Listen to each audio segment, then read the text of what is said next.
her to go to London. Denied the chance to live her dream, she took the next dream that came along, and with that came me. I would stare at a picture of her, on point, probably aged about 14. It seemed impossible that this was my mother, a pixie-like starlet full of naive joy. The picture on the mantelpiece represented all that could have been. Now, the dancing had gone out of her, and now it was all about duty, and the odd gin and tonic. My parents were so young it's impossible for me to say what I would have done had the roles been reversed. Life was about education and getting ahead, beyond working class but working multiple jobs. The only sin was not trying hard.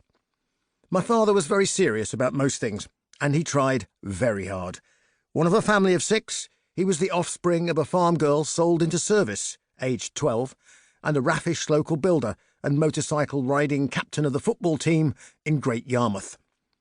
The great love of my father's life was machinery and the world of mechanisms, timing, design and draftsmanship. He loved cars and loved to drive, although the laws relating to speed he deemed inapplicable to himself, along with seatbelts and driving drunk. After losing his driver's licence, he volunteered for the army. Volunteers got paid better than conscripted men, and the army didn't seem picky about who drove their jeeps. Driving licence at military instantly restored, his engineering talents and tidy hand led to a job drawing up the plans for the end of the world. Around a table in Dusseldorf, he would carefully draw the circles of megadeaths expected in the anticipated Cold War apocalypse. The rest of his time was spent drinking whiskey to drown the boredom and the hopelessness of it all, one imagines. While still enlisted, this beefy Norfolk swimming champion, butterfly no less, swept my waif-like ballerina mum off her feet. As the unwanted offspring of the man who stole her only daughter, I represented the spawn of Satan for my grandmother Lily, but for my grandfather Austin, I was the closest he would ever have to a son of his own.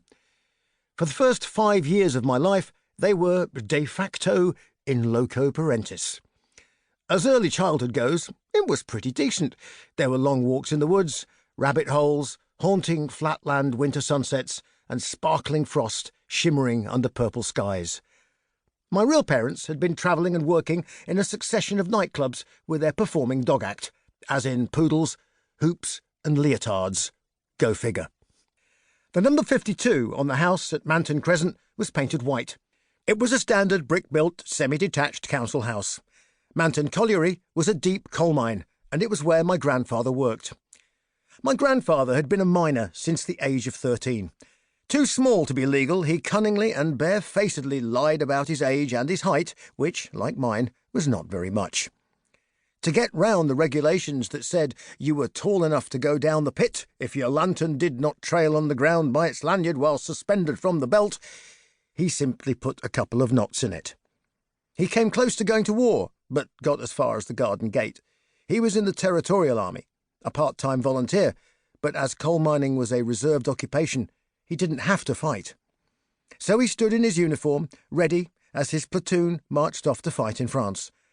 It was one of these back-to-the-future moments, when opening that garden gate and going to war along with his mates would have prevented a lot of things happening, including me.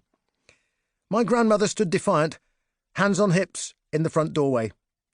"If you bloody go, I won't be here when you get back," she said. He stayed. Most of his regiment never came back.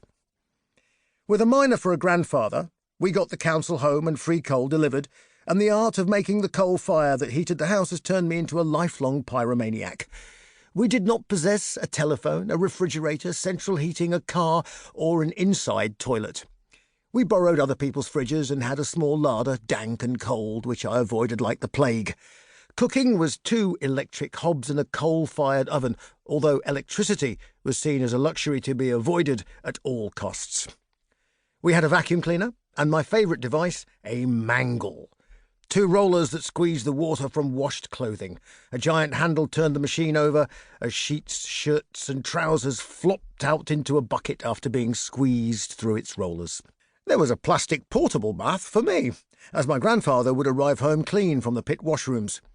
On occasions, he would come back from the pub, stinking of beer and onions, and crawl into bed next to me, snoring loudly. In the light from